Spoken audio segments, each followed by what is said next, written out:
What if death was not an escape, but a new form of obligation? Imagine a world where even in the silence of the grave, the hand of the state still reached out, not to soothe or to mourn, but to demand its due. Across deserts baked by an unforgiving sun, through jungles heavy with mist and memory, and beneath sprawling imperial palaces shadowed by ancient law, three great civilizations wrestled with the paradox of taxing the dead. How could those who no longer walked the earth be counted among taxpayers? How did rulers balance reverence for the departed with the unyielding hunger of the living state? This is a story whispered through tomb walls and etched into stone tablets. A story of power, belief, and the cost of eternity. Join me now as we trace the footsteps of ancient Egypt, the Maya city-states, and imperial China, unraveling the mysteries of funerary taxes, where death met duty and the dead still paid their price. The divine burden, death, and taxes in ancient Egypt. Who holds dominion over death, the gods, the living, or the dead themselves? Beneath the scorching sun of Egypt, death was a passage cloaked in sacred rites, where tombs stood as gateways to eternity. But these gates demanded a toll. Feel the dry desert wind carrying the faint scent of burning incense, swirling around colossal pyramids and hidden chambers.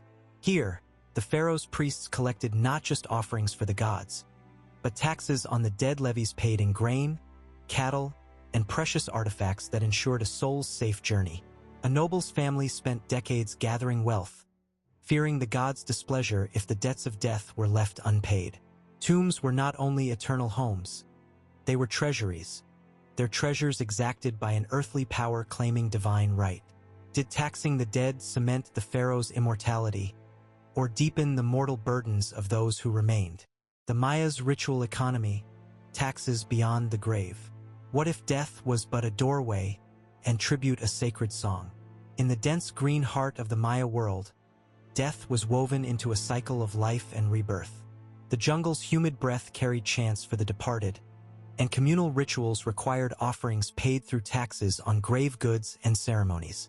Imagine the flicker of torchlight against painted temples, jade beads glinting in the shadows of a ruler's tomb. Each luxury item, carefully recorded and taxed, symbolized both honor and obligation. The Mayas' funerary economy was a dance of spirit and power, a binding thread between ruler and people, life and afterlife. Was this tribute a pious act, or a political declaration of control that echoed beyond the grave? Imperial edicts and the afterlife, funerary taxation in ancient China. How far does the reach of the living extend, even into death? In imperial China, order was law, and the rituals of death were no exception. Beneath sweeping skies and within vast bureaucratic halls, funerary taxes enforced conformity, balancing filial piety with the demands of state. Hear the rustle of silk robes in court petitions, families pleading for mercy against the heavy cost of burial taxes. Tomb construction, rites, and offerings were meticulously recorded, ensuring the empire's grip held firm beyond mortal life.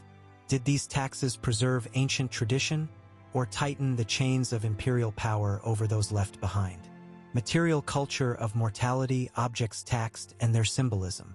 What stories do the dead whisper through their possessions? Scarabs and amulets nestled in Egyptian tombs were talismans of protection, objects whose value was both spiritual and economic, carefully taxed to maintain the balance between worlds. In Maya crypts, jade and obsidian shone with sacred light, taxed luxuries that carried the breath of life into death's shadow. China's bronze vessels, etched with ancestral symbols, bore silent witness to the marriage of ritual and authority. These objects tell of cultures grappling with mortality, crafting legacies in stone, bone, and metal. Each tax tribute a fragile thread connecting past and future. Social impact: who bore the burden of death taxes? Who pays when the dead are taxed?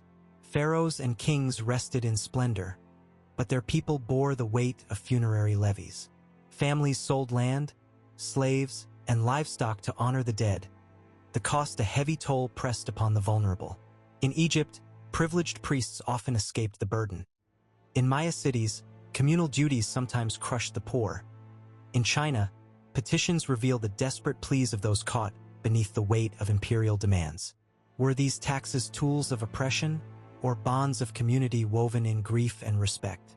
Death, power, and economy, political functions of funerary taxation. How did taxing the dead reinforce the living's grip on power? In Egypt, funerary taxes enshrined divine kingship, linking earthly rule to eternal dominion. Maya rulers wielded tomb wealth as political might, their afterlife a stage for unyielding control.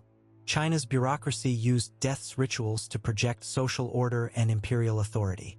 Yet, where power pressed too hard, resistance flickered. Legal disputes and rebellion whispered in the margins. Did funerary taxation build empires, or unravel them from within? Echoes through time, legacy, and modern reflections on taxing the dead. Does the dead still pay in our world? Inheritance taxes, funeral costs, the weight of memory, modern echoes of ancient rituals. From Egypt to Maya to China, the cost of death shaped societies, binding the living and dead in a dance as old as civilization. What do these ancient debts reveal about our own struggles with mortality, legacy, and the price of remembrance? As we close the tomb's door, one question remains.